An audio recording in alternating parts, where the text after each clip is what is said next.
Alright guys, welcome back to our new video. Last class में अपन ने discuss किया था डिफरेंट शेड्यूल्स ऑफ ड्रग के बारे में। अपन ने डिफाइन किया था कि आपके शेड्यूल ऑफ ड्रग क्या होते हैं। एक बार फटाफट उनका रिवीजन कर लेते हैं। अपन ने बोला था कि शेड्यूल ऑफ ड्रग क्या होता है। तो अपन ने बोला कि जब भी आपको कोई भी ड्रग होती है उसको अपन क्या करते हैं, उसके प्रिस्क्रिप्शन वगैरह को और उसके यूज़ को क्या करते हैं, अपन कंट्रोल करके रखते हैं। अपन मीन्स गवर्नमेंट, ठीक है। गवर्नमेंट क्या करती है, उनको कंट्रोल करके रखती है। तो उसके लिए उन्होंने क्या बना रखा है, डिफरेंट डिफरेंट कैटेगरीज बना रखी हैं, ठीक है। उसको अपन बोलते हैं क्या, शेड्यूल ऑफ ड्रग। इसमें अपन ने बहुत सारे कॉमन शेड्यूल्स पढ़े थे, जिसमें अपन ने बोला था, एग्जाम्पल ले लेते हैं एक दो। शेड्यूल सी ड्रग पढ़ा था, जिसमें अपन ने बोला था क्या होते हैं। शेड्यूल सी ड्रग में अपन ने बोला कि आपके जितने भी आईवी प्रोडक्ट्स होते हैं वो सारे शेड्यूल सी ड्रग में आते हैं। शेड्यूल जे ड्रग पॉइजन वगैरह में आते हैं। शेड्यूल एच ड्रग थी आपके, शेड्यूल ई ड्रग थी, देन आपके शेड्यूल एक्स ड्रग थी, शेड्यूल वाई ड्रग्स थी, ये सब थे, ठीक है। शेड्यूल एक्स ड्रग के लिए अपन ने बोला था साइकोट्रोपिक ड्रग्स होती हैं। शेड्यूल वाई के लिए अपन ने बोला था कि आपके क्या होती हैं ये ड्रग, जो भी डायग्नोस्टिक पर्पज में यूज आते हैं उनमें काम में आते हैं। ऑलराइट, अब अपन आज का one of the most important topic discuss कर लेते हैं। आज अपन बात करने वाले हैं फार्मेकोकाइनेटिक्स के बारे में। Alright, pharmacokinetics. सो एक बार अपन फटाफट यहाँ से आपके देखो, अब तक आपके जो फार्मा थी उसमें क्या चल रहा था कि आपको बेसिक नॉलेज दिया जा रहा था कि हाँ ये चीज़ ऐसे होती है, ये चीज़ ऐसे होती है, ठीक है। अब आपके यहाँ से क्या होगा, क्लासिकल फार्मा जिसको अपन बोलते हैं, यानी कि एक्चुअल फार्मा क्या होती है, यहाँ से स्टार्ट होती है। अब ये चीज़ आपके जो फार्मेकोकाइनेटिक है और इसके बाद में अपन पढ़ेंगे फार्मेकोडायनामिक्स, वो दोनों इंपॉर्टेंट क्यों होती हैं आपके लिए, ठीक है। One of the most important topic इसलिए बोल रहा हूँ इनको, क्योंकि अगर आपके ये चीज़ समझ में नहीं आई, ठीक है, तो आपको जब अपन आगे सिस्टम वाइज जब ड्रग्स को पढ़ना स्टार्ट करेंगे तो आपको आने वाले उस टाइम पे क्या होगी, बहुत ज़्यादा दिक्कत आएगी। रीज़न क्या है, आपको ये चीज़ समझ में नहीं आएगी कि ये ड्रग अचानक से यहाँ कहाँ चली गई, या ये ड्रग यहाँ से कैसे आ गई और इसका एक्शन यहाँ पे कैसे आया, ठीक है। जस्ट एन एग्जाम्पल एक तौर पे ले लेते हैं अपन बोलते हैं कि जितने भी आपके कार्डियोटोनिक ड्रग्स होती हैं उनका काम क्या होता है आपके, सॉरी कार्डियोटोनिक नहीं है, हाँ एक्चुअली सॉरी, चलो कोई और सिंपल एग्जांपल ले लेते हैं अपने, आपके ज़्यादा डीप हो जाएगा। एक कॉमन सा एग्जांपल ले लेते हैं, कोई भी एक एंटीबायोटिक का एग्जांपल ले लेते हैं, ठीक है। आपके एंटीबायोटिक है, आपने उसको क्या किया, जीआईटी रूट के थ्रू क्या कर लिया, आपने उसको ले लिया। अब वहाँ से आपके वो क्या कर रही है, एक्शन ले रही है, आपका जो इन्फेक्शन है उसको ठीक कर रही है। तो वो सब काम कैसे होता है, ठीक है। अपन बीच बीच में पढ़ेंगे मैकेनिज्म ऑफ एक्शन में कि इसने इस रिसेप्टर को ब्लॉक किया, कॉक्स 1 रिसेप्टर को ब्लॉक किया तो आपको पेन नहीं हुआ, पेन किलर्स, पेन आपके सही हो गया। अब ये चीज़ क्या है, नॉर्मली पढ़ने में तो आपको ऐसा लग रहा है कि हाँ ठीक है, चलो कॉक्स रिसेप्टर था कोई, उस पर एक्शन हुआ और आपके पेन ठीक हो गया। अब आपको ये पता होना चाहिए कि कॉक्स रिसेप्टर होते कहाँ हैं, कहाँ मिलते हैं, या फिर आप बोल सकते हो इनका काम क्या होता है और ये काम कैसे करते हैं। फिर आप ये पढ़ोगे कि उस ड्रग ने यहाँ पे आके इस चीज़ को बंद कर दिया, इस चीज़ को बंद कर दिया या इस चीज़ को चालू कर दिया, तो अब क्या होगा, ठीक है। फिर आपको पता लग जाएगा कि इसका ड्रग का एक्शन क्या है। तो फिर आपको क्या होगा, इतना ज़्यादा डिफिकल्टी नहीं होगी फार्मा में। अदरवाइज आपको वही चीज़ हो जाएगी, फिर आपको सारी फार्मा की पूरी फार्मा रटनी पड़ेगी, जो कि बहुत मुश्किल काम होता है। तो ज़्यादा ईजी वे है ये कि आप फार्मेकोकाइनेटिक डायनामिक को थोड़ा ढंग से पढ़ लें। ऐसा नहीं है कि जो अपन ने पहले पढ़ा है वो इम्पोर्टेंट नहीं है, आपका जो रूट ऑफ ड्रग है वो इम्पोर्टेंट है, ठीक है। इसके अलावा इंट्रोडक्शन वगैरह से भी छोटे मोटे क्वेश्चन पूछ लेता है। बट अगर आप वैसे बोलना चाहो कि फार्मा मेरे को स्टार्टिंग से पढ़नी है, मेंस बेसिक से पढ़नी है, तो आपको यहाँ से एकदम अच्छे से आनी चाहिए, ठीक है। ऑलराइट, तो सबसे पहले अपन नोट्स पे जाएं, उससे पहले एक बार थोड़ा सा बेसिकली क्लासीफाई कर लेते हैं अपन। तो फार्मेकोकाइनेटिक और डायनेमिक अपन ने कब पढ़ा था, जब अपन ने पढ़ा था कि ड्रग आपके जो है बॉडी पे एक्शन कैसे करती है एंड आपकी बॉडी उस पर रेस्पॉन्स कैसे दिखाती है। तो फार्मेकोकाइनेटिक्स के लिए अपन ने ये बोला था कि आपकी बॉडी है वो ड्रग के ऊपर कैसे रेस्पॉन्स करती है, यानी कि जब आपकी जो ड्रग है वो आपकी बॉडी में एंट्री कहाँ से, एंट्री से लेके, यानी उस ड्रग के एंट्री से लेके उस ड्रग के बाहर निकलने तक का काम कौन सा होता है, आपके फार्मेकोकाइनेटिक्स में काउंट होता है, ठीक है। फार्मेकोकाइनेटिक्स के लिए अपन क्या बोल रहे हैं कि फार्मेकोकाइनेटिक्स में क्या हो रहा है काउंट, कि आपका जो ड्रग है, ठीक है, आपकी ये ड्रग थी, ये कहाँ से आई, प्लस इस ड्रग ने कहाँ पे आके क्या क्या एक्शन आपकी बॉडी ने इस ड्रग के ऊपर किया। याद यहाँ पे ध्यान रखने वाली बात क्या है, अपन ये बोल रहे हैं कि जो ड्रग है, ठीक है, अपन उसके बारे में नहीं पढ़ रहे हैं, अपन ये पढ़ रहे हैं कि आपकी जो बॉडी है उसने उस ड्रग के ऊपर क्या एक्शन लिया। यानी कि जैसे आपने, आपकी बॉडी के पास सामने वो ड्रग आई, तो सबसे पहले क्या होती है, बॉडी उस ड्रग को अब्जॉर्ब करती है, ठीक है। अब आपकी बॉडी ने उस ड्रग को अब्जॉर्ब कर लिया। मोस्टली अपन जो बोलते हैं कि सबसे कॉमनेस्ट रूट कौन सा पढ़ा था अपन ने ड्रग एडमिनिस्ट्रेशन का, अपन ने पढ़ा था ओरल रूट। ओरल रूट के लिए याद हो तो अपन ने बोला था कि सबसे कॉमनेस्ट रूट होता है, ठीक है। तो अपन ने सपोज मान लीजिए आपने ओरल रूट के थ्रू क्या कर लिया, एक टैबलेट ले ली, ठीक है। अब उस टैबलेट को जैसे ही आपने लिया तो सबसे पहले क्या होगा, वो आपके ब्लड स्ट्रीम या आप बोल सकते हो आपके सर्कुलेशन में जाएगी, ठीक है।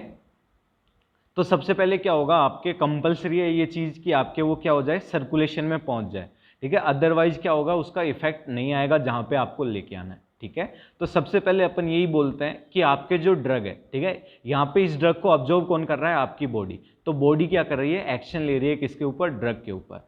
तो सबसे पहला एक्शन कौन सा होता है, एब्जॉर्प्शन का, ठीक है, ड्रग एब्जॉर्प्शन। चलिए अपन ने बोला कि सर आपने ड्रग एब्जॉर्ब करवा ली, आपकी बॉडी ने क्या किया, कहीं से भी गए हो, मोस्टली अपन बोलते हैं कि ड्रग कहाँ से एब्जॉर्ब होती है, आपके जीआईटी रूट से एब्जॉर्ब होती है, ठीक है। चलिए वो एब्जॉर्ब होके कहाँ आ गई, आपके ब्लड में आ गई, ठीक है।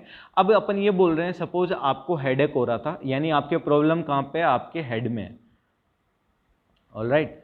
अब अपन ये बोल रहे हैं कि आपने ड्रग कहाँ से ली, जीआईटी रूट से। अब अगर यहाँ पे थोड़ा सा आपके एनाटोमी का ब्रीफली नॉलेज आता है, अपन ये बोलते हैं कि जब आपका इंटेस्टाइन होता है उससे फूड जब आपके एब्जॉर्ब हो जाता है तो वो क्या करता है, आपके जितने भी आपके हिपेटिक आर्टरी है या पोर्टल वेन जिसको अपन बोलते हैं, सॉरी हिपेटिक आर्टरी नहीं, आपके जो पोर्टल वेन है उसके थ्रू कहाँ पे जाता है, आपके सबसे पहले वो लीवर में जाता है, ठीक है। जितना भी आपके जीआईटी से एब्जॉर्प्शन होता है सबसे पहले कहाँ जाता है, आपके लीवर के अंदर, ठीक है।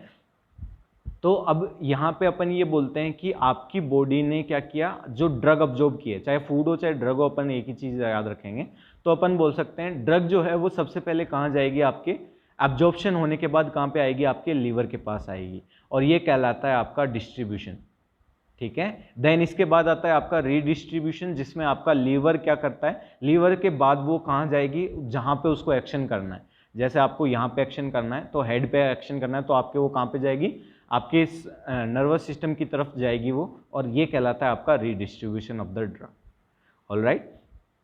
चलिए अब यहाँ पे अपन बोलते हैं आपका ड्रग जहाँ पे पहुँच गया, जहाँ पे उसको एक्शन लेना था, अब यहाँ पे क्या होगा, अब आपकी बॉडी पे एक्शन करेगा कौन, ड्रग। तो ये कहलाता है आपका फार्मेकोडायनामिक्स, ठीक है। यानी आपके ड्रग एक बार पहुँच गई आपकी ऑर्गन के पास, अब वो क्या करेगी, एक्शन लेगी, और उसको अपन कहाँ पढ़ते हैं, फार्मेकोडायनामिक्स में पढ़ते हैं कि वो एक्शन कहाँ लेगी, ठीक है। यहाँ पे जरूरी नहीं है वो हेड में ही जाए, ठीक है। यहाँ पे अपने क्या बोल रहे हैं, सबसे पहले वो सर्कुलेशन में आ गई, अब वो सर्कुलेशन में एक बार आ गई तो उसको जहाँ भी जाना है वो वहाँ जा सकती है। अब ये चीज़ जो है, एक ऐसे मत बोलना कि तुम सर, अपन मान लीजिए कुछ ऐसी ड्रग्स भी होती हैं जो अपन स्किन पे लगाते हैं तो वो स्किन के थ्रू भी क्या होती हैं, अब्जॉर्ब होती हैं, और कई बार ऐसी होती हैं ड्रग्स जो आप जैसे स्काल्प पे यूज ले रहे हो वो अब्जॉर्ब नहीं होती, तो उनका एक्शन लोकल होता है, तो वो अपन यहाँ काउंट नहीं कर रहे हैं, ठीक है। अपन मेजरली बोल रहे हैं जो मेजर ड्रग्स हैं उनका पाथवे देख रहे हैं। तो सबसे पहले अपन ने क्या बोला, वो आपके सर्कुलेशन में आएगी ड्रग, ठीक है, किसके थ्रू, अब्जॉर्प्शन के थ्रू, ऑलराइट। देन वो क्या होगी, आपकी डिस्ट्रीब्यूट एंड रीडिस्ट्रीब्यूट होगी, ठीक है, जहां पे उसको जाना है। अब वहां पे जाने के बाद वो क्या करेगी, आपके एक्शन लेगी, ठीक है। यानी कि अपन ने क्या बोला, सबसे पहले आपके आया अब्जॉर्प्शन, जिसको अपन इंडिकेट कर रहे हैं ए से।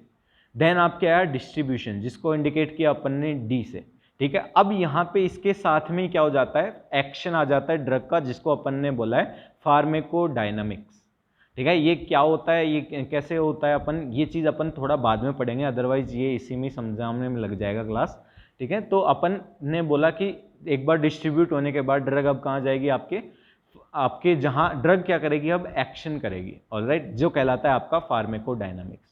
चलिए अब ड्रग का काम हो गया पूरा।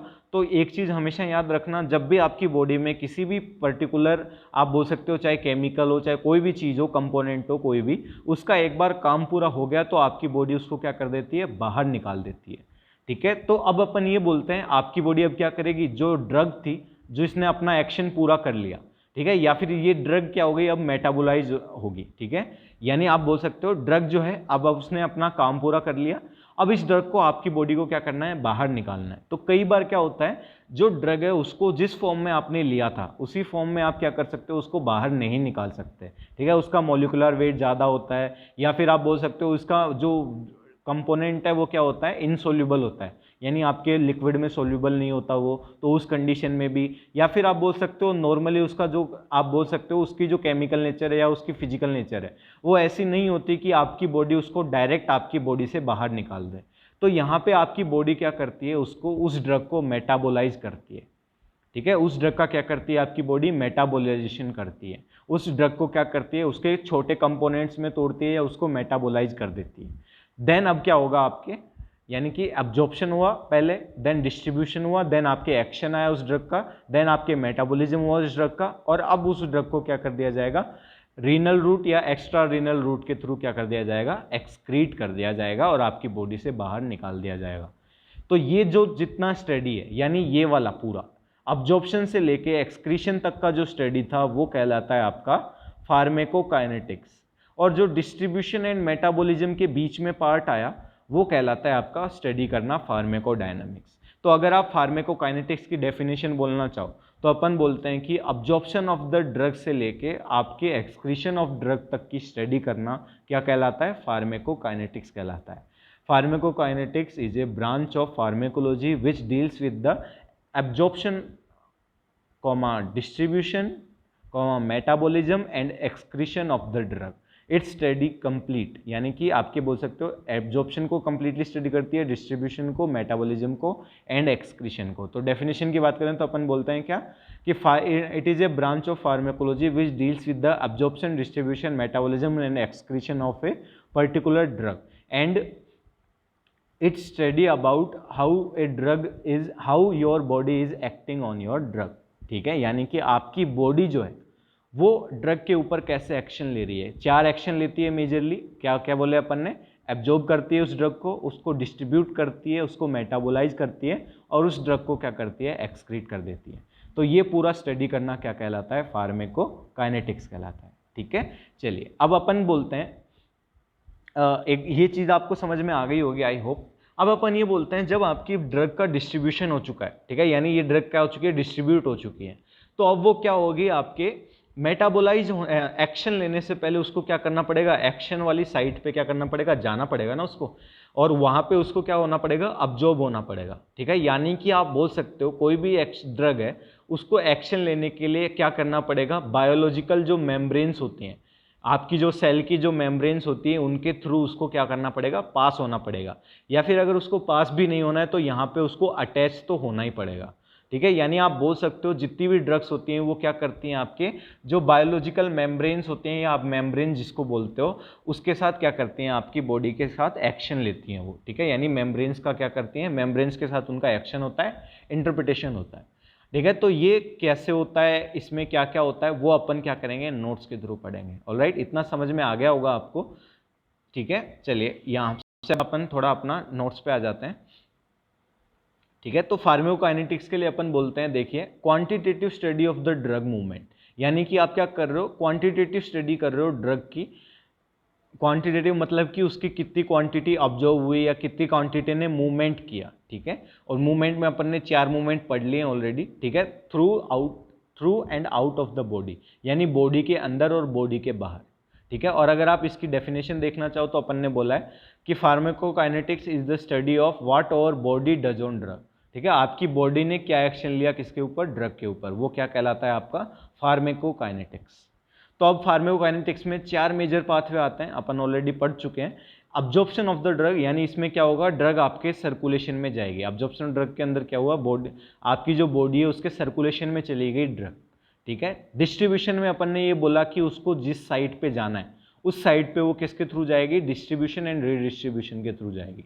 अब यहाँ पे वो क्या होगा, इसके बाद ही एक एक्शन आ जाता है उन ड्रग का, यानी वो ड्रग क्या करेगी, आपकी बॉडी पे एक्शन करेगी।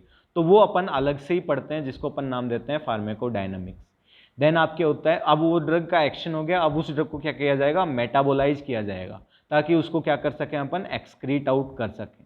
एंड लास्ट में क्या हो जाएगा, उस ड्रग को बाहर निकाल दिया जाएगा। और आपके बाहर निकालने के मेजरली 2 ही रूट होते हैं, extra renal route and renal route. उन दोनों रूट्स के थ्रू उस ड्रग को क्या कर दिया जाएगा, बाहर निकाल दिया जाएगा। तो इसको अपन कॉमनली जो फार्माकोकाइनेटिक्स है उसको किससे याद रखते हैं, ADME। ठीक है, अब इसको याद करने का एक बेसिक सा मैं आपको ट्रिक बता देता हूँ, क्योंकि कई बार क्या होता है अपन बहुत ज़्यादा उलझ जाते हैं कि काइनेटिक्स कौन सा था, डायनामिक्स कौन सा था। अपने को याद रहता है, बट अगर मान लो वो पूछ लेता है फार्माकोकाइनेटिक्स तो अपन लिख देते हैं डायनामिक्स, एंड डायनामिक्स पूछता है तो अपन लिख देते हैं फार्माकोकाइनेटिक्स। या फिर कई बार क्या करता है वो घुमाने के लिए पूछ लेता है कि आपकी बॉडी जो है वो ड्रग के ऊपर कौन कौन से एक्शन करती है उनको डिटेल में बताओ। तो आपको करना क्या है, फार्माकोकाइनेटिक्स ही डिटेल में लिखनी है। तो इसको याद करने का एक सिंपल सा बेसिक सा तरीका है, काइनेटिक का मतलब होता है मूविंग, ठीक है। आपने पढ़ा होगा काइनेटिक एनर्जी एंड जो आपके स्टेबलाइज एनर्जी होती है उसके बारे में। तो काइनेटिक्स का मतलब होता है रिगार्डिंग टू द मूवमेंट। तो आपके जो ड्रग है वो क्या कर रही है, आपकी बॉडी में मूव कर रही है, और वो मूव कैसे कैसे करती है अपन ने 4 फॉर्मूले पढ़ लिए, तो इससे आपको क्या हो जाएगा, याद रखने में ईजीनेस हो जाएगा। तो अब सबसे पहले अपन इस पूरे यूनिट में अपन सबसे पहला ही पढ़ेंगे ड्रग अब्जॉर्प्शन, ठीक है। ड्रग एब्जॉर्प्शन क्या होता है, तो अपन ने ऑलरेडी बता दिया। ड्रग एब्जॉर्प्शन का सिंपल मतलब होता है कि एक ऐसी प्रोसेस जिसके द्वारा आपकी ड्रग जो है वो किस में इंटर कर जाती है, आपके सर्कुलेशन में इंटर कर जाती है। तो यहाँ इंपॉर्टेंट बात याद रखने लायक क्या है कि अपन ने जो रूट पढ़े, ठीक है, जैसे एक एग्जाम्पल ले लेते हैं, सबसे पहला सबसे ईजी ले लेते हैं अपन बोलते हैं आईवी रूट के थ्रू आपने कोई ड्रग दी है। आपने ड्रग कैसे दी है, आईवी रूट के थ्रू। तो अब इस ड्रग का क्या एब्जॉर्प्शन की जरूरत पड़ेगी, नहीं पड़ेगी। क्यों, क्योंकि वो डायरेक्ट इसमें गई है, आपके ब्लड में गई है। तो यहाँ से क्या स्टार्ट होगा, डिस्ट्रीब्यूशन स्टार्ट होगा डायरेक्ट, ठीक है। आपने डायरेक्टली क्या कर दिया, ब्लड के कॉन्टेक्ट में आ गई। नेक्स्ट इसी के अलावा एक कॉम्प्लेक्स पढ़ लेते हैं अपन, आईएम रूट, ठीक है। आईएम रूट से क्या हुआ, आपकी बॉडी में आपने क्या किया, मस्कुलर पाथवे में क्या कर दिया, आपके ड्रग इंसर्ट कर दी। अब मसल्स के पास से क्या होगा, वो धीरे धीरे मसल्स के थ्रू या फिर आप बोल सकते हो सराउंडिंग टिश्यूज के थ्रू क्या होगा, उसको अब्जॉर्ब किया जाएगा और आपके सर्कुलेशन में उसको ट्रांसमिट किया जाएगा, ठीक है। तो ये कुल मिला के आपकी बात क्या है, हमेशा ड्रग क्या होगी, हमेशा सर्कुलेशन में जाएगी सबसे पहले। अगर आपने उसको आईवी रूट के थ्रू दिया है तो उसको सर्कुलेशन वो पास बाई कर जाती है। यानी अपन क्यों बोलते हैं कि आईवी रूट सबसे फास्टेस्ट रूट में काउंट होता है। अपन ने याद हो तो अपन ने बोला था ना, आईवी रूट क्या होता है, सब अगर आपको किसी ड्रग को इमरजेंसी में देना है या सुपर रैपिडली देना है तो अपन क्या कहते हैं, आईवी रूट के थ्रू देते हैं। क्यों, क्योंकि यहाँ पे क्या हो जाएगा, अब्जॉर्प्शन वाला जो पाथवे है वो क्या हो गया, आपने बाईपास कर दिया उसको। अब डायरेक्ट क्या होगा, डिस्ट्रीब्यूशन होगा उसका, और फिर बाद में वो क्या करेगी, तुरंत एक्शन आएगा, ठीक है। एब्जॉर्प्शन वाला जो टाइम था वो क्या हो जाएगा, डिकेड हो जाएगा, ठीक है। चलिए अब अपन ये बोलते हैं कि ज़्यादातर जो ड्रग है वो किसके द्वारा दी जाती हैं, ओरल रूट के थ्रू, या आप बोल सकते हो जीआईटी के थ्रू। अब यहाँ पे अपन ये बोलते हैं, एक चीज़ और इम्पोर्टेंट चीज़ यहीं पे बता देता हूँ आपको, जो आपकी ड्रग्स होती हैं, ठीक है, चाहे ऐसा नहीं है कि सारी ड्रग्स, बट मोस्टली जो ड्रग होती हैं वो क्या होती हैं, आपके केमिकल के मिक्सचर्स होते हैं, केमिकल कंपाउंड्स होते हैं। और वो कंपाउंड क्या होते हैं, आपके आयनाइज्ड हो सकते हैं, यानी आपके बोल सकते हो आयोनिक कंपाउंड होते हैं। जो अपन आयनाइज्ड कंपाउंड किसको बोलते हैं अपन, जो इसको अपन वाटर में डालते हैं वो किस में अपने आयंस में कन्वर्ट हो जाते हैं। तो ये ड्रग्स जो होती हैं ज़्यादातर जो केमिकल्स होते हैं वो कैसे होते हैं, आपके केमिकल कंपाउंड होते हैं। और वो भी कौन कौन से टाइप के, अपन बोल सकते हैं आपके जो डिवाइड हो जाते हैं, या आप बोल सकते हो आयनाइज्ड कंपोनेंट्स के मिलके बने हुए होते हैं। तो यहाँ पे अपन ये बोलते हैं कि जब आपके जो जीआईटी रूट है, ठीक है, उसके द्वारा आपकी जो ड्रग है वो जा रही है, पास ऑन हो रही है, तो जीआईटी रूट में सबसे पहले वो किसके कांटेक्ट में आती है, आपके ओवरऑल स्टोमक के कांटेक्ट में। ऐसा नहीं है ईसोफेगस वगैरह से आती है, आई नो, बट लास्ट में वो कहाँ हुई, सबसे पहले स्टोर अगर आप बात करो टेम्पररी तो वो कहाँ होती है, आपके स्टोमक में। अब यहाँ पे क्या होता है, कुछ ऐसी ड्रग्स होती हैं जो केमिकल नेचर की होती हैं, ठीक है। जैसे कि एक एग्जाम्पल ले लेते हैं, एस्प्रिन जो होती है वो क्या होती है, आपकी एसिडिक होती है, ठीक है। एस्प्रिन कैसी नेचर की होती है, एस्प्रिन नेचर की होती है। सो एस्प्रिन का जो अब्जॉर्प्शन है वो किसके थ्रू हो जाएगा, आपके स्टोमक के थ्रू वो डायरेक्टली क्या हो जाएगी, अब्जॉर्ब हो जाएगी। एंड अगर आप बोलो ऐसी ड्रग है जो सपोज मान लीजिए अपन ये बोलते हैं इंसुलिन जो होता है, ठीक है, उसको अगर आपने जीआईटी रूट के थ्रू दिया तो यहाँ क्या होता है, वो इंसुलिन जो है उसको आपकी बॉडी के एंजाइम क्या कर देते हैं, डायरेक्टली ब्रेक कर देते हैं। और उसको ब्रेक करने के बाद वो इंसुलिन नहीं रह पाता, दूसरी ड्रग कंपोनेंट बन जाएगा, बट वो इंसुलिन नहीं है, तो आपको वो ड्रग को लेने का कोई मतलब नहीं है, ठीक है। सेम एज कई बार क्या होता है, कुछ ऐसी ड्रग होती हैं जो एसिडिक नेचर में सर्वाइव नहीं कर पाती, या एसिड में आते ही वो क्या हो जाती हैं, ब्रेक हो जाती हैं। तो अगर आप उनको ओरल रूट से लोगे तो वो क्या हो जाएगा, आपके ब्रेक हो जाएंगी। तो इसलिए अपन, या फिर कई बार क्या होता है, वो जीआईटी के जो स्पेशली स्टोमक जो होता है उसको क्या करती हैं, इरिटेट करती हैं, ठीक है। यानी कि आपका जो स्टोमक की म्यूकोजा है उसको क्या करती हैं, इरिटेट करती हैं एंड वहाँ पे डैमेज भी कोज कर सकती हैं, या फिर वो खुद भी डैमेज हो सकती हैं ड्रग्स। तो ऐसी ड्रग्स को अपन क्या करते हैं, या तो ओरल रूट से देते ही नहीं है, और अगर आप उसको ओरल रूट से दे रहे हो तो उसको किस फॉर्म में देते हैं अपन, कैप्सूल के फॉर्म में देते हैं। कैप्सूल क्या होते हैं, अगर आपने पढ़ा हो तो, अगर आपको नहीं पता तो यहाँ बता देता हूँ। कैप्सूल क्या होता है, आपके एक कंपोनेंट होता है, अगर आपका जो कैप्सूल का बाहर का वाला जो पार्ट होता है वो क्या होता है, आपके डिजोल्वेबल होता है आपके गैस्ट्रिक कंटेंट के अंदर। यानी जब आप उसको लोगे, कैप्सूल को लोगे, तो वो क्या होगा, पहले आपके स्टोमक में जाएगा, पर वहां पे क्या होगा, ड्रग रिलीज नहीं करेगा। कैप्सूल के अंदर क्या भरा होता है, ड्रग्स भरी हुई होती हैं, और ये जब आपके इंटेस्टाइन में जाएगा तो वहां पे जो एंजाइम्स होते हैं उनके द्वारा ये जो कैप्सूल है उसको क्या कर दिया जाएगा, डिस्ट्रॉय कर दिया जाएगा, और कैप्सूल डिस्ट्रॉय होते हैं आपकी जो ड्रग है वो क्या हो जाएगी, डायरेक्ट इंटेस्टाइन में क्या आ जाएगी, इंसर्ट हो जाएगी, और इंटेस्टाइन में आते ही उस ड्रग को क्या कर दिया जाएगा, अब्जॉर्ब कर लिया जाएगा। यहाँ पे अपन ने क्या कर लिया, ड्रग को स्टोमक के कॉन्टेक्ट में आने से बचा लिया। तो इसीलिए अपन क्या करते हैं, कुछ ड्रग्स ऐसी होती हैं जिनको अपन कैप्सूल फॉर्म में लेते हैं, और कुछ ड्रग्स ऐसी होती हैं जिनको अपन टैबलेट फॉर्म में लेते हैं। तो आपको पता लग गया होगा कैप्सूल को कैप्सूल के रूप में लेना ही क्यों ज़रूरी है, ठीक है। कड़वा हो चाहे वो कैसा भी हो, बट स्टिल कई बार क्या होता है, बिटर टेस्ट भी होता है, बहुत ज़्यादा कड़वा होता है टेस्ट उसका, तो इसलिए भी अपन कैप्सूल के रूप में देते हैं उन ड्रग्स को। तो ये कुछ बेसिक बात थी, ज़्यादा ही डीप चले गए अपन, वापस अपने टॉपिक पे आ जाते हैं। अपन अब बोलते हैं कि जो जितना भी फार्माकोकाइनेटिक प्रोसेस है, स्पेशली आपका जो भी डिस्ट्रीब्यूशन वगैरह है, उनके बाद क्या होता है, सेल मेम्ब्रेन के कांटेक्ट में आती हैं आपकी ड्रग्स। फार्माकोकाइनेटिक जो प्रोसीजर है, प्रोसेस है, उसके दौरान आपके सेल मेम्ब्रेन के कांटेक्ट में आती है हर ड्रग। तो अब सेल मेम्ब्रेन क्या होती है, आपको ऑलरेडी पता होगा, आपके जो सेल है उसके सराउंडिंग में एक प्रोटेक्टिव कवरिंग मिलती है जो क्या करती है, सेलेक्टिव परमेबिलिटी को एसेस करती है, ठीक है। यानी आपकी जो सेल है वो क्या कर पाएगी, सेलेक्टिवली परमिएट कर पाएगी किसी भी कंपोनेंट्स को, तो वो क्या कहलाती है, आपके सेल मेम्ब्रेन, जिसका अपन दूसरा नाम बोलते हैं बायोलॉजिकल मेम्ब्रेन। मेजरली किससे मिलकर बनी हुई होती है, तो अपन बोलते हैं फॉस्फोलिपिड, कोलेस्ट्रॉल और प्रोटीन से मिलकर बनी हुई होती है, ठीक है। इसके अंदर दो टाइप के प्रोटीन होते हैं, एक्सट्रिंसिक और इंट्रिंसिक प्रोटीन, ठीक है। ये अपन इतना ज़्यादा डिटेल में नहीं पढ़ रहे, क्यों, क्योंकि अपन ने ऑलरेडी बायोकेम में फर्स्ट यूनिट में पढ़ रखा है, ठीक है। इसमें अपन ये बोलते हैं कि जो आपके प्रोटीन होते हैं, याद होगा ना आपको आइसबर्ग वाला वो एक, जिसमें अपन ऐसे बनाते हैं, ठीक है, कि यहाँ पे आपके बीच में आपके जो क्या होती हैं, बहुत सारी सेल मिलती हैं, यहाँ पे आपका प्रोटीन कंपोनेंट मिलता है, जिसमें आपके टेल जो होती है वो क्या होती है, अंदर की साइड होती है, और आपका जो हेड होता है वो क्या होता है, बाहर की साइड होता है। ऐसे ही इसमें अपोजिट होता है, और बीच में आपके क्या होता है, ये एक्सट्रिंसिक प्रोटीन होते हैं, इंट्रिंसिक प्रोटीन होते हैं। सेल मेम्ब्रेन की जो आपने थ्योरी थी वो पूरी पढ़ रखी होगी, तो यहाँ इतना ज़्यादा डिटेल में अपन नहीं पढ़ेंगे, ठीक है। मेजरली अपन ये बोलते हैं पोलार हेड होता है जो आपके क्या होता है, वाटर को रिपेल नहीं करता, और एक नॉन पोलार टेल होती है जो वाटर रिपेलेंट होती है, ठीक है। हाइड्रोफोबिक, एक तो बोलते हैं अपन, जो हेड होता है उसको क्या बोलते हैं, हाइड्रोफिलिक, एंड जो टेल होती है उसको क्या बोलते हैं, हाइड्रोफोबिक, ठीक है। ये अपन ऑलरेडी पढ़ चुके हैं। तो अब अपन यहाँ पे क्या बोल रहे हैं, आपके जो ड्रग है वो आपके मेम्ब्रेन के थ्रू दो तरीके से ट्रांसपोर्ट होती है। नंबर एक तो आपका क्या है, पैसिव डिफ्यूजन। तो पैसिव डिफ्यूजन या फिर फिल्ट्रेशन, जिसमें अपन क्या बोलते हैं कि एक तरफ मान लीजिए ये आपकी मेम्ब्रेन थी, इसकी तरफ आपकी सेल है, ठीक है। सॉरी एक सेकेंड,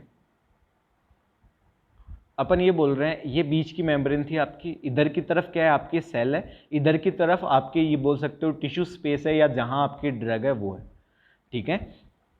बीच में क्या है, आपकी सेल मेम्ब्रेन है, या आप बोल सकते हो बायोलॉजिकल मेम्ब्रेन है। तो यहाँ जो डिफ्यूजन होता है वो अपन क्या बोलते हैं कि हाई क्वांटिटी जिस तरफ है, ड्रग की क्वांटिटी ज़्यादा कहाँ पे, इधर की साइड, उससे क्या होता है, लो क्वांटिटी की तरफ मूवमेंट होना, किसका, आप बोल सकते हो जो सोल्यूट होता है उसका, ठीक है। अगर आपके सोल्यूट है उसका ट्रांसफर कहाँ हो रहा है, हाई से लो की तरफ हो रहा है, high concentration to low concentration, तो वो कहलाता है आपका पैसिव डिफ्यूजन। पैसिव क्यों बोलते हैं अपन, क्योंकि यहाँ पे कोई भी एनर्जी की जरूरत नहीं होती। अगर आपको एग्जाम्पल याद हो तो ऐसा एग्जाम्पल आपने बायोकेम में पढ़ रखा होगा, ठीक है।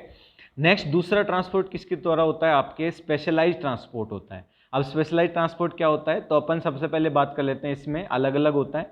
एक तो होता है आपके कैरियर मीडिएटेड। कैरियर मीडिएटेड में क्या होता है, अपन ये बोलते हैं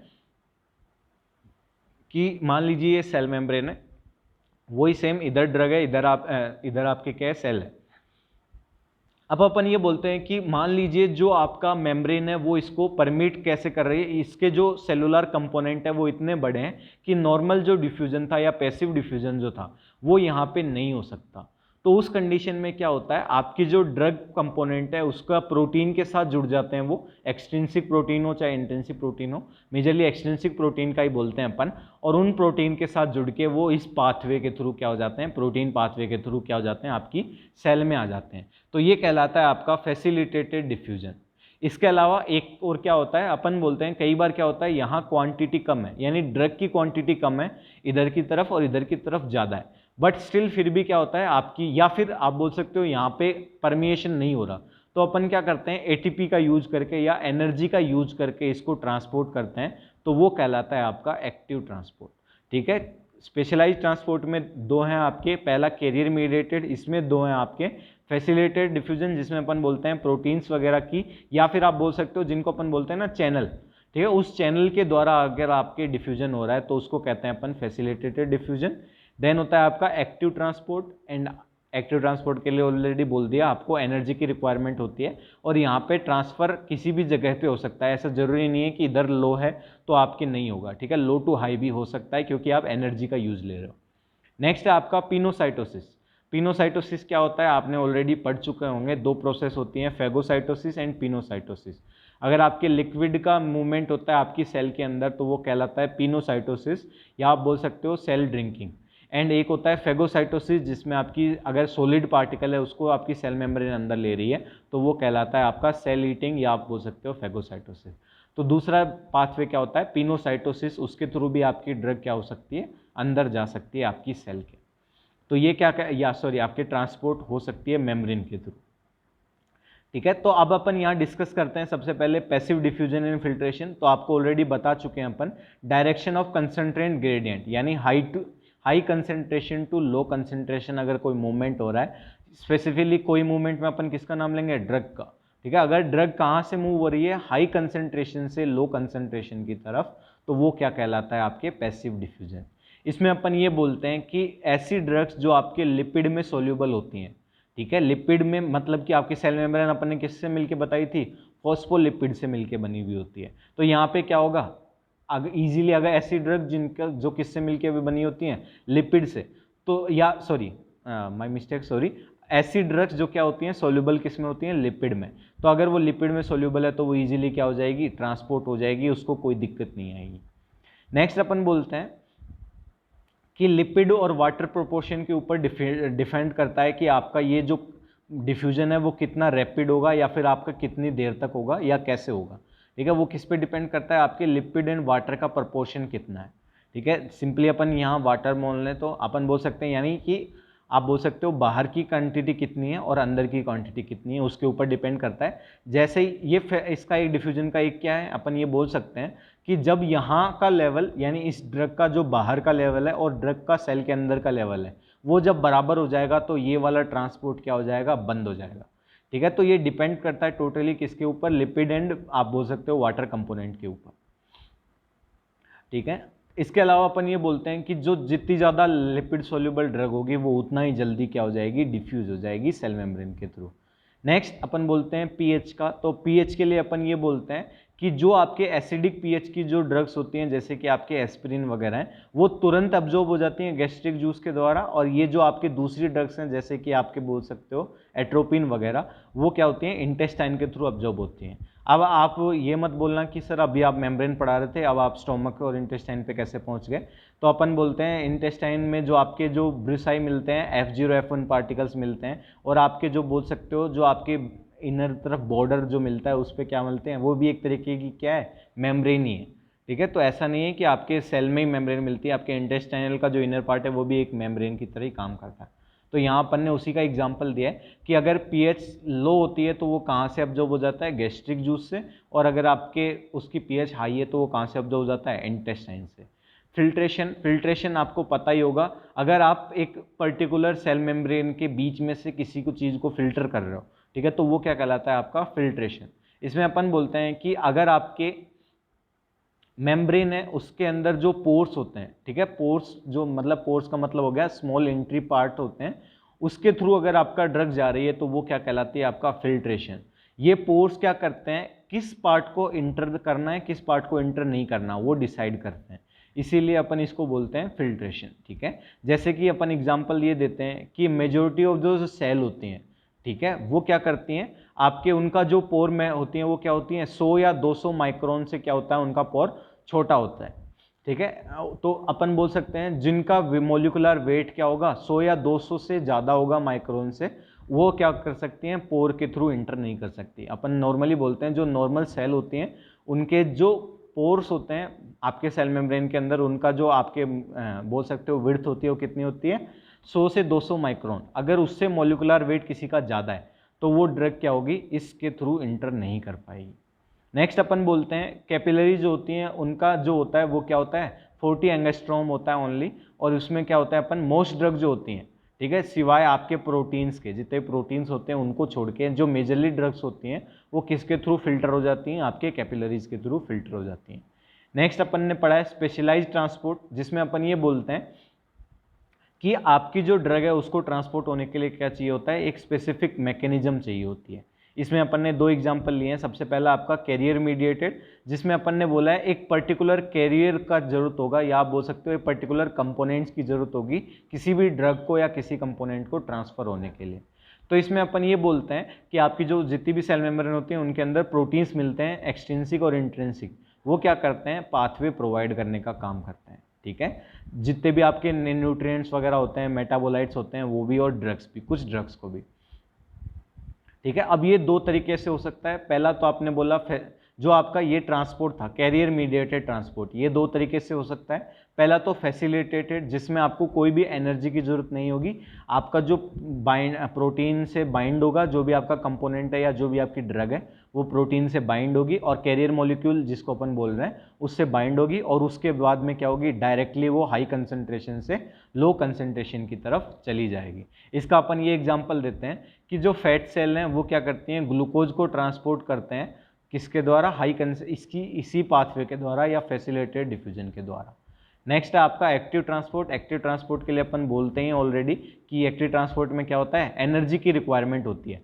प्रोसेस सेम होगा, वही आपके प्रोटीन से जुड़ेंगे और आपके प्रोटीन के थ्रू ही वो एंट्री लेंगे अंदर आपके मेम्ब्रेन के। बट यहाँ फर्क क्या है, फैसिलिटेटेड डिफ्यूजन में एटीपी की जरूरत नहीं पड़ती, और जो आपका एक्टिव ट्रांसपोर्ट है उसमें एटीपी चाहिए होता है आपको, या एनर्जी जो है वो क्या होती है, कंज्यूम होती है। ये मेजरली डिफरेंस है। नैन अपन जो ट्रांसपोर्ट है उसमें भी दो टाइप का बोलते हैं, एक तो प्राइमरी एक्टिव ट्रांसपोर्ट। ठीक है, प्राइमरी एक्टिव ट्रांसपोर्ट का मतलब हो गया कि मान लीजिए एक प्रोडक्ट है ए और एक प्रोडक्ट है बी। ठीक है, एक बार थोड़ा ब्रीफली बता देता हूँ, वैसे आप बायोकेम में पढ़ चुके हो ऑलरेडी।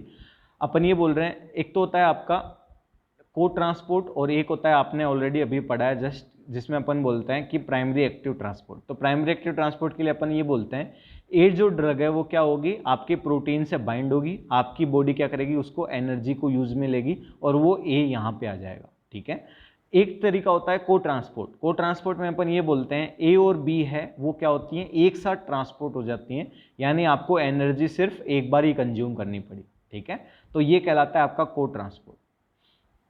इतना ज़्यादा डिटेल में बताने की आपको आई होप जरूरत नहीं होगी प्राइमरी एक्टिव ट्रांसपोर्ट को और को ट्रांसपोर्ट को। नेक्स्ट आपका पिनोसाइटोसिस।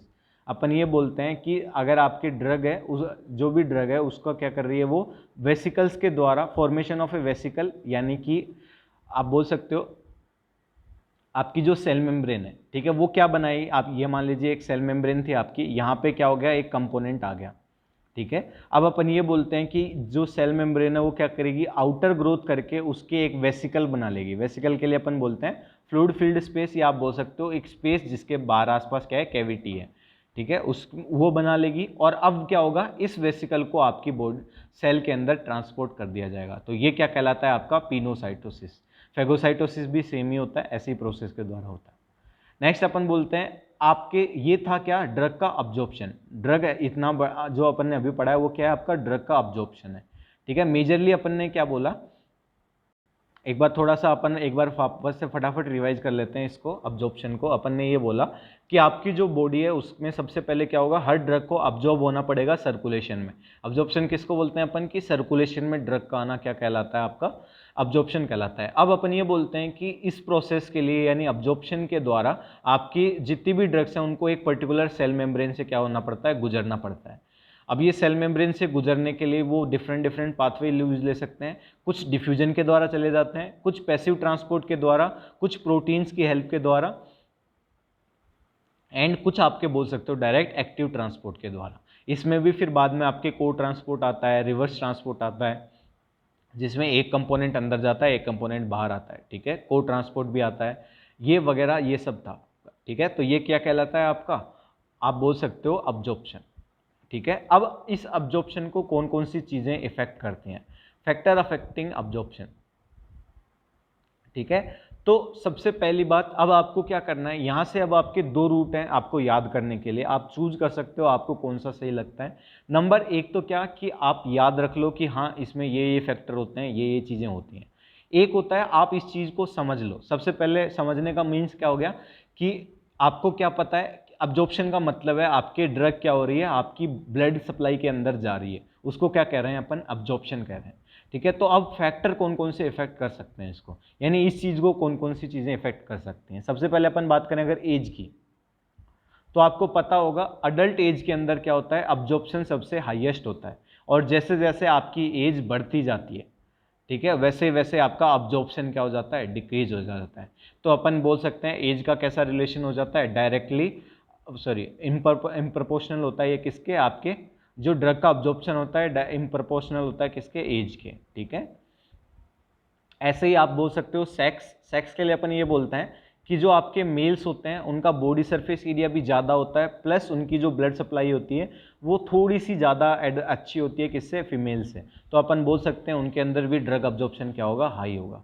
तो ऐसे आप कॉमनली क्या कर सकते हो, कुछ आप याद रख सकते हो, ठीक है। ऑलराइट, चलिए अपन यहाँ देख लेते हैं। सबसे पहले स्टार्ट करते हैं, बेसिक से स्टार्ट करेंगे। ये रहे, ठीक है। फैक्टर्स अफेक्टिंग ड्रग अब्जॉर्प्शन, सबसे पहला है फॉर्म ऑफ ड्रग, ठीक है। फॉर्म ऑफ ड्रग का मतलब क्या हो गया, आपके ड्रग किस फॉर्म में। अगर आप बोल रहे हो कि ड्रग आपके क्या है, सॉलिड फॉर्म में, तो सॉलिड जो होगा उसके आपके डिपेंड करेगा कि आपके वो किस फॉर्म में, कितना उसकी साइज है, क्या है, कहाँ से अब्जॉर्ब हो रहा है उसके ऊपर। बट अगर वो लिक्विड फॉर्म में, यानी आपकी जो ड्रग है वो क्या है, लिक्विड फॉर्म में, तो लिक्विड क्या होगा, थोड़ा जल्दी अब्जॉर्ब होगा, क्योंकि अब्जॉर्प्शन के लिए साइट क्या होंगी, ज़्यादा अवेलेबल होंगी। आपने पढ़ा होगा ना, सरफेस एरिया लिक्विड का ज़्यादा होता है कंपेयर टू सॉलिड। यानी आप कुल मिला के आप बोल सकते हो मेम्ब्रेन के ज़्यादा कॉन्टैक्ट में कौन आएगा भाई, एक तो ये सॉलिड है, ये मेम्ब्रेन के कॉन्टैक्ट में आ रहा है, और एक आपका वाटर है वो कॉन्टैक्ट में आ रहा है। तो ज़्यादा कॉन्टैक्ट में कौन आ रहा है, आपका सेल मेम्ब्रेन कॉन्टैक्ट में आ रही है, सॉरी वाटर पार्ट, या आप बोल सकते हो लिक्विड पार्ट ज़्यादा कॉन्टैक्ट में आ रहा है। तो जो ज़्यादा कॉन्टैक्ट में आएगा वही ज़्यादा अब्जॉर्ब भी होगा, ठीक है। चलिए नेक्स्ट है आपका फॉर्म ऑफ ड्रग के बाद अपन ये बोलते हैं जनरली लिक्विड जो होता है वो क्या होता है, बेटर अब्जॉर्ब होता है कंपेयर टू सॉलिड। इसके अलावा अपन ये बोलते हैं कि जो क्रिस्टलोइड्स होते हैं वो कोलोइड्स के द्वारा बजाय ज़्यादा जल्दी आप बोल सकते हो अब्जॉर्ब होते हैं। देन एक एग्जांपल अपन ने बोला है सोल्यूबल इंसुलिन जो होता है वो क्या होता है, क्विकली अब्जॉर्ब होता है। देन जो इनसोल्यूबल इंसुलिन होते हैं जैसे कि प्रोरेटामिन एंड आपके जो सैस्पोटिन होता है वैसे, ठीक है। तो ये अपन ये बोलते हैं कि जो इंसुलिन होता है वो जिंक के थ्रू आपके अब्जॉर्ब हो सकता है कई जगह। जो अपन इंसुलिन देते हैं ना वो कई बार अपन क्या करते हैं, जिंक के ऊपर अब्जॉर्ब करवा के भी देते हैं। तो जो एब्जॉर्प्शन होगा, जो इंसुलिन अब्जॉर्बेबल होगा वो क्या होगा, जल्दी रैपिडली ट्रांसपोर्ट होगा, और जो अब्जॉर्बेबल नहीं होगा वो क्या होगा, जल्दी ट्रांसपोर्ट नहीं होगा। नेक्स्ट अपन बोल सकते हैं कंसंट्रेशन ऑफ द ड्रग। तो कंसंट्रेशन ऑफ द ड्रग के लिए अपन बोल सकते हैं जितनी ज़्यादा कंसंट्रेशन होगी ड्रग की, अब्जॉर्प्शन क्या होगा, उतना ही ज़्यादा होगा, ठीक है। ये आप बोल सकते हो डायरेक्टली प्रोपोर्शनल होता है। क्यों, क्योंकि आपके मान लीजिए वही सेम बात है, सेल मेम्ब्रेन है, इधर जितनी ज़्यादा क्वांटिटी होगी उतना ही डिफ्यूजन क्या होगा, रैपिड होगा, ठीक है। तो उतना ही ज़्यादा जल्दी क्वांटिटी बढ़ेगी। या आप बोल सकते हो जो कंसंट्रेशन ऑफ ड्रग है वो क्या होता है, डायरेक्टली प्रोपोर्शनल होता है आपके रेट ऑफ अब्जॉर्प्शन के। नेक्स्ट है आपका साइज ऑफ ड्रग। अब आप बोल सकते हो साइज ऑफ ड्रग क्या होगा, यानी कि आप बोल सकते हो साइज आप देख रहे हो ड्रग की, तो सेम बोला है अपन ने, अभी याद हो तो अपन ने बोला था 200 से 200 माइक्रोन। तो अपन ये बोल सकते हैं जिसकी साइज ज़्यादा होगी, जिस ड्रग की साइज ज़्यादा होगी उसका अब्जॉर्प्शन क्या होगा, उतना ही कम होगा। यानी आप बोल सकते हो रिवर्स इम्प्रपोर्शनल होते हैं किसके, आपके साइज के। जो स्मॉल ड्रग पार्टिकल होंगे वो रैपिडली अब्जॉर्ब होंगे और लार्ज होंगे वो क्या हो जाएंगे, लेट अब्जॉर्ब होंगे। नेक्स्ट है आपका नेचर ऑफ द ड्रग। तो इसके लिए अपन ये बोलते हैं जो आपके नेचर ऑफ द ड्रग्स में अपन ने क्या बोला, एसिडिक जो नेचर होते हैं वो स्टोमक के थ्रू ज़्यादा जल्दी अब्जॉर्ब होंगे, जो बेसिलिक नेचर के होते हैं वो इंटेस्टाइन के थ्रू जल्दी अब्जॉर्ब होते हैं। ठीक है, नेक्स्ट है आपका साइट ऑफ अब्जॉर्प्शन। ठीक है, साइट ऑफ अब्जॉर्प्शन का मतलब क्या होता है, अगर आपको याद हो, एक अपन ने एग्जांपल दिया था, आपको याद हो तो अपन ने बोला था एक नाइट्रोग्लिसरीन टेबलेट होती है, जब अपन ने सबलिंगुअल पढ़ा था। ठीक है, सबलिंगुअल रूट में अपन ने क्या बोला था, ओरल रूट से क्या हो जाता है, अब्जॉर्प्शन हो जाता है। ठीक है, यानी एक ड्रग आपने दी जो कहाँ से अब्जॉर्ब हो रही है, आपकी टंग के नीचे से अब्जॉर्ब हो रही है। ठीक है, सबलिंगुअल में, और एक है आपके जो स्टोमक में जाएगी वहाँ से अब्जॉर्ब होगी, या इंटेस्टाइन में जाएगी वहाँ से अब्जॉर्ब होगी। तो आपके जहाँ से अब्जॉर्प्शन हो रहा है, जिस जीआईटी के जिस पार्ट से अब्जॉर्प्शन हो रहा है, जितना प्रोक्सिमल पार्ट से अब्जॉर्प्शन होगा उतना ही रैपिडली अब्जॉर्प्शन होगा। ठीक है, यानी आप बोल सकते हो ओरल पाथवे से अगर कोई ड्रग अब्जॉर्ब हो सकती है तो उसका अब्जॉर्प्शन सबसे ज़्यादा होगा, रैपिडली होगा कंपेयर टू इंटेस्टाइनल। नेक्स्ट है आपका साइट ऑफ अब ये हो गया ऑलरेडी। ओके, नेक्स्ट है आपका जीआई मोटिलिटी। आपके अगर जीआई मोटिलिटी क्या है,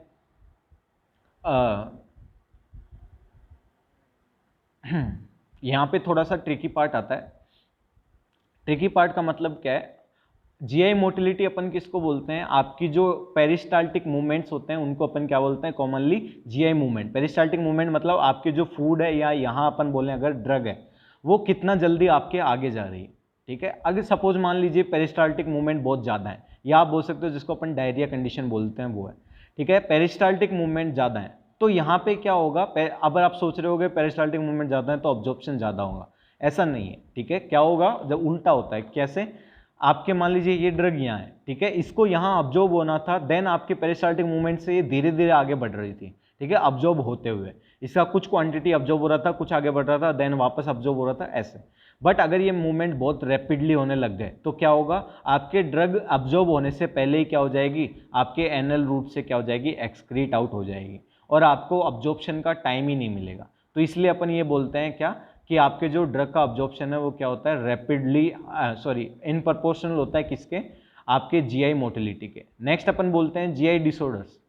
जीआई डिसऑर्डर्स में अपन ये बोलते हैं, अगर मान लीजिए आपके कोई जीआईटी में प्रॉब्लम हो रखी है, ठीक है, आपका जो जीआईटी उसके अंदर सपोज मान लीजिए यहाँ अल्सर हो रखे हैं, या फिर आपके जीआई जो है उसके अंदर आपने क्या कर लिया है, डंपिंग सिंड्रोम हो रखा है, आपने आपका जो इंटेस्टाइन है उसकी साइज क्या हो गई है, कम हो गई है, तो उस कंडीशन में भी क्या होता है, अब्जॉर्प्शन डिक्रीज हो जाता है। या आप बोल सकते हो जीआई डिसऑर्डर में क्या हो सकता है, डायरेक्टली बोलना चाहो तो अब्जॉर्प्शन क्या हो जाता है, स्लो हो जाता है। तो ये था आपका अब्जॉर्प्शन। ठीक है, नेक्स्ट क्लास में अपन पढ़ेंगे डिस्ट्रीब्यूशन क्या होता है, देन उसके बाद मेटाबॉलिज्म एंड एक्सक्रीशन अपन एक क्लास में पढ़ लेंगे। ठीक है, आई होप आपको समझ में आ गया होगा। मैंने ये थोड़ा लंबी वीडियो इसीलिए बनाई है क्योंकि फार्माकोकाइनेटिक्स बहुत ज़्यादा इंपॉर्टेंट है। ठीक है, एग्जाम पर्पज में भी 16 नंबर का क्वेश्चन आता है, फार्माकोकाइनेटिक डायनामिक दोनों पूछता है, और वैसे भी इंपॉर्टेंट है। ठीक है, सो आई होप आपको समझ में आ गया होगा। अगर आपको नहीं समझ में आया तो प्लीज़ आप बिल्कुल कमेंट में पूछ लीजिए, चाहे या फिर आप बहुत सकते कमेंट में नहीं पूछना चाहो तो पर्सनली मेरे को पूछ लेना अगर कुछ भी समझ में नहीं आया तो। ठीक है, याद से आप ये वीडियो ज़रूर देख लेना, one of the most important part है। चलिए, थैंक यू।